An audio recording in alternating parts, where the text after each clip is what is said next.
Want to know why your website isn't selling? In this episode, I'll tell you exactly why, and if you don't yet have a website, I'll give you the key ingredients you need to avoid the costly mistakes I made. So, let me tell you about those expensive mistakes and what I learned. When I started my first business, I hired a company to build me a gorgeous website. It had all the bells and whistles, dynamic features, monthly content updates, even a membership portal. Price tag? About $7,000. But here's the kicker. It generated 0 sales and 0 leads. Not wanting to give up, I invested even more on a second website. This time with a high-end design group. We are talking top of the line in terms of design studios. 15 subpages, daily updates, the works. It looked incredibly professional, like a serious corporation. Result? Still 0 leads and 0 sales. Conclusion? Websites don't sell because of how they look. Today, I'll show you what I learned from my mistake and what it does take to create a website that actually converts.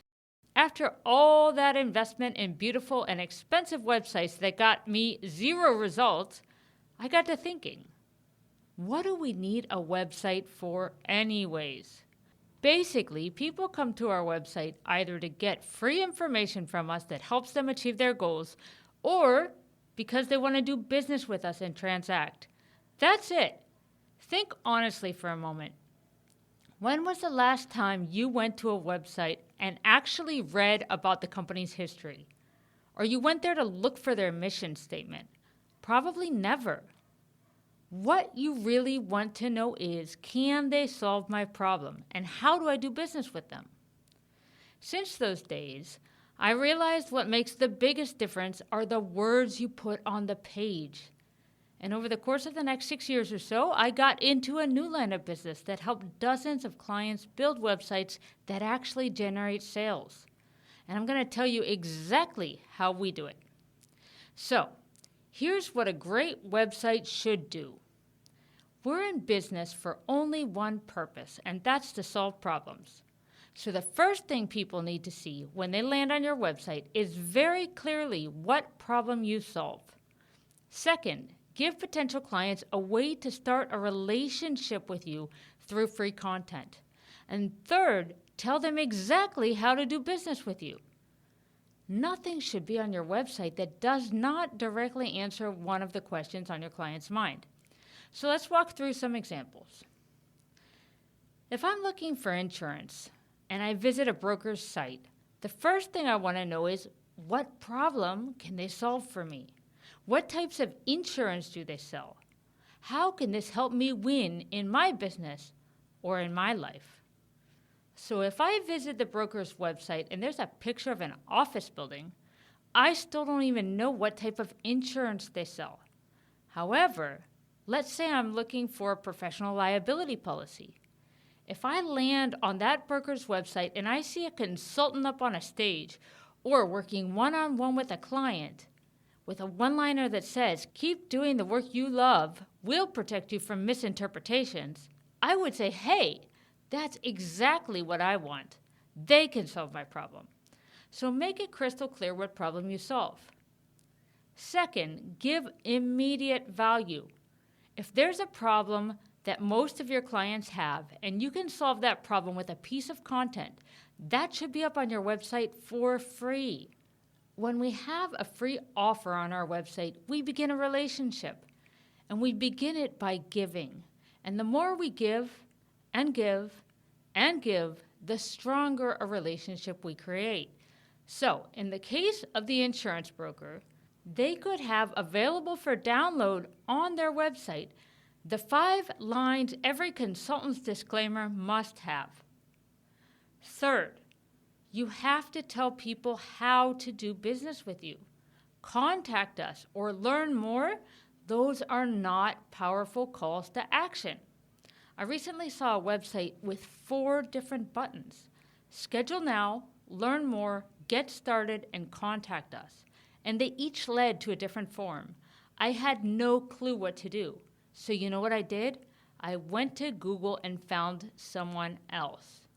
Now, I want to give you examples of some turnarounds. What does it mean to make it simple and clear? It means that any 10-year-old that lands on your website could explain what you sell. So don't get into technical jargon. Avoid acronyms. And connect your client with their dream outcome in just 1 to 2 sentences. Here's an example.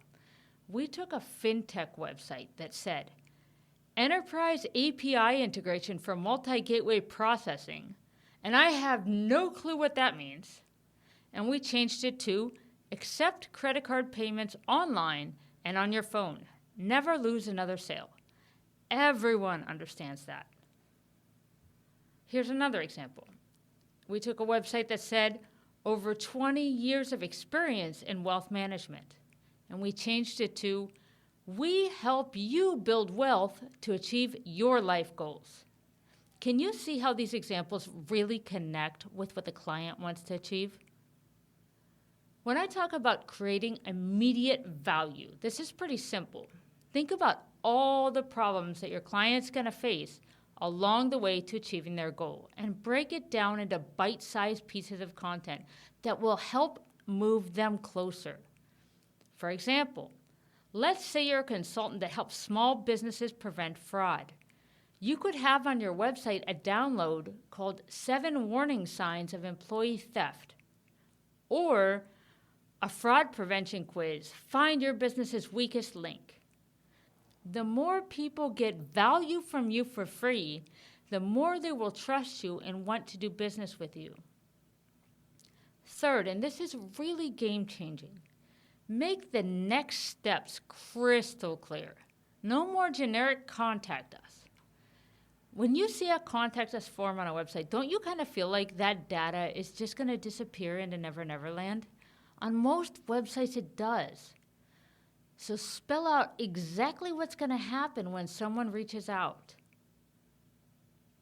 I always recommend using a simple 3-step process. So, for example, step 1, submit the form to schedule an appointment.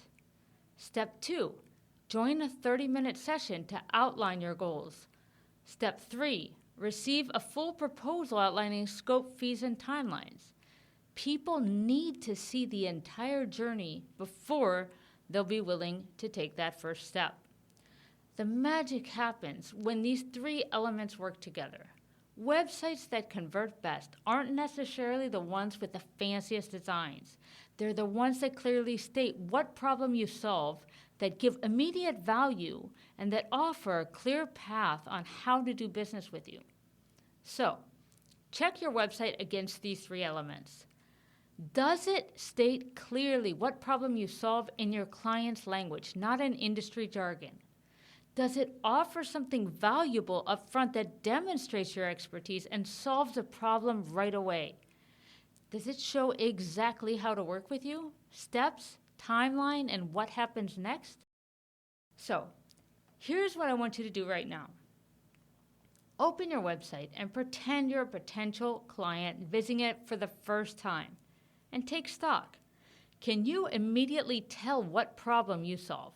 Is it obvious how to start working with you? Are you offering something valuable that starts your client on a path of transformation immediately? If not, go back and listen to the examples or ask ChatGPT to help you clarify using these 3 points from this episode as guidelines. And that, my friends, is how you create a website that converts. I'm Melissa Marchand, and I help accomplished professionals build consulting businesses they love. If you know someone ready to make this transition, please share this episode with them.